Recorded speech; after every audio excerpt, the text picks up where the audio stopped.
નમસ્કાર મિત્રો, આજે આપણે વાત કરીશું ખેડૂતો માટે હાલ 2025-26માં ચાલતી ફુવારા ટપક માઇક્રો સિંચાઈ સબસિડી યોજના વિશે।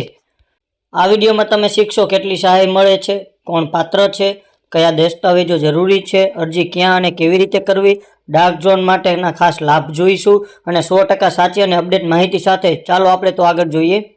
યોજના શું છે? તો માઇક્રો સિંચાઈ એટલે કે ટપક અને ફુવારા સ્પ્રિંકલર સિસ્ટમ જે ઓછા પાણીમાં વધુ ઉત્પાદન આપે છે।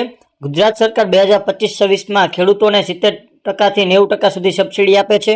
જમીનની પાત્રતા જોઈએ તો આ યોજના માટે પાત્ર બનવા માટે ખેડૂત પાસે નીચે મુજબની બાબતો જરૂરી છે। એટલે કે આ યોજનાનો લાભ કેવા ખેડૂતોને મળશે?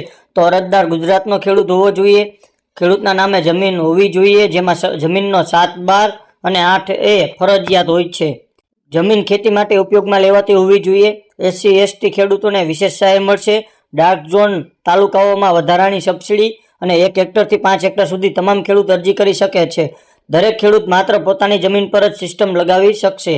કેટલી સહાય મળે છે તે વાત કરીએ તો સામાન્ય ખેડૂતની વાત કરીએ તો મિત્રો 70% સબસિડી સુધી સહાય મળવાપાત્ર છે અને નોન ડાર્ક ઝોન માટે લાગુ પડે છે। ટપક કે ફુવારા બંને માટે આ યોજનાની સબસિડી લાગુ પડે છે। ત્યારબાદ નાના અને શ્રીમંત ખેડૂતની વાત કરીએ તો 70% સુધી સબસિડી મળવાપાત્ર રહેશે। તેમાં SC/ST ખેડૂત વિશેની વાત કરીએ તો નોન ડાર્ક ઝોનમાં 85% સબસિડી મળશે અને ડાર્ક ઝોન એટલે કે 90% સબસિડી મળશે। ડાર્ક ઝોન વિસ્તાર 57 તાલુકામાં, તેમાં જોઈએ તો વધુમાં વધુ 90% સબસિડી એટલે કે જેમાં નોંધ જોઈએ સબસિડીનો આંકડો પ્રતિ હેક્ટર પ્રમાણે નક્કી થાય છે મિત્રો। ત્યારબાદ કયા દસ્તાવેજો જરૂરી છે, એટલે કે આ યોજનાનો લાભ લેવો હોય તમારે તો કયા કયા ડોક્યુમેન્ટ જોશે? તો ખેડૂત પાસે નીચેના ડોક્યુમેન્ટ ફરજિયાત છે, જેમાં જોઈએ સૌપ્રથમ તો આધાર કાર્ડ, ખાતેદારનું બેંક પાસબુક, જમીનનો 7/12, જમીનનો 8A, ખેડૂતની જાતિનો દાખલો જો SC/ST હોય તો, મોબાઈલ નંબર, પાણીના સ્ત્રોતનો પુરાવો, બોર, કૂવો, તળાવ વગેરે અને ખેડૂતનો ફોટો। ત્યારબાદ અરજી ક્યાં કરવી?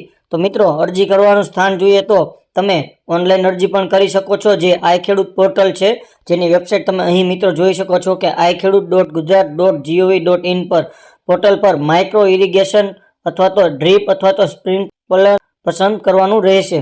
અને ઓફલાઈન વૈકલ્પિક જોઈએ તો નજીકના GGRC ઓફિસ અથવા નજીકના એગ્રીકલ્ચર ઓફિસર અથવા તો તાલુકા કૃષિ કચેરીનો સંપર્ક કરવાનો રહેશે। અરજી કેવી રીતે કરવી?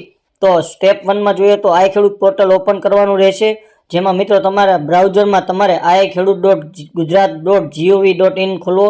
ત્યારબાદ યોજના એટલે સ્કીમ વિભાગ પર જવાનું રહેશે। ત્યારબાદ માઇક્રો ઇરિગેશન ડ્રીપ પસંદ કરવાનું રહેશે અને તેના પછી તમારે તેના પર એપ્લાય કરવાનું રહેશે અને ફાર્મર રજિસ્ટ્રેશન કરો, જેમાં જો તમે પહેલાં નોંધાયેલ છો તો OTP થી લોગિન કરવાનું રહેશે અને ન હોય તો નવું નોંધણી કરવાની રહેશે મિત્રો।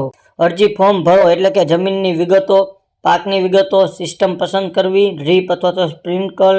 ત્યારબાદ ડોક્યુમેન્ટ અપલોડ કરો, જેવા કે Aadhaar card, 7/12, 8A, bank passbook, photo વગેરે અપલોડ કરવાનું રહેશે અને ત્યારબાદ તમારે મિત્રો ફોર્મમાં છેલ્લે તમારે સબમિટ કરો એટલે કે અરજી નંબર આવશે, જે અરજી નંબર તમારે સાચવીને રાખવાનો રહેશે। ત્યારબાદ SMS દ્વારા એપ્લિકેશન સ્ટેટસ પણ તમે જોઈ શકશો। તલાટી કૃષિ અધિકારી વેરિફિકેશન એટલે કે ફોર્મ ભરાઈ ગયા બાદ તમારે તેઓ જમીન ચકાસણી કરવા પણ આવી શકે છે। ત્યારબાદ GGRC કંપની દ્વારા સિસ્ટમ ઇન્સ્ટોલેશન એટલે કે મંજૂરી પછી તમારી યોજનાની મંજૂરી પાસ થઈ ગયા પછી ડ્રીપ અને સ્પ્રિંકલર લગાવવામાં આવશે। ત્યારબાદ જોઈએ તો સબસિડી રિલીઝ એટલે કે સિસ્ટમ સ્થાપન બાદ સબસિડી સીધી GGRC ફાર્મર એકાઉન્ટમાં જમા અથવા સીધી GGRC ને ચૂકવણી એટલે કે ફાર્મર શેર ઓછો ભરવો પડે છે।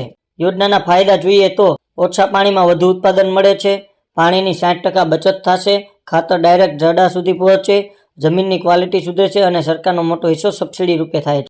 તો મિત્રો આ હતી ફુવારા ટપક માઇક્રો સિંચાઈ યોજના 2025-26ની સંપૂર્ણ માહિતી। જો તમને વિડીયો ગમ્યો હોય તો લાઇક કરો, શેર કરો અને અમારી ચેનલ સબસ્ક્રાઈબ કરો।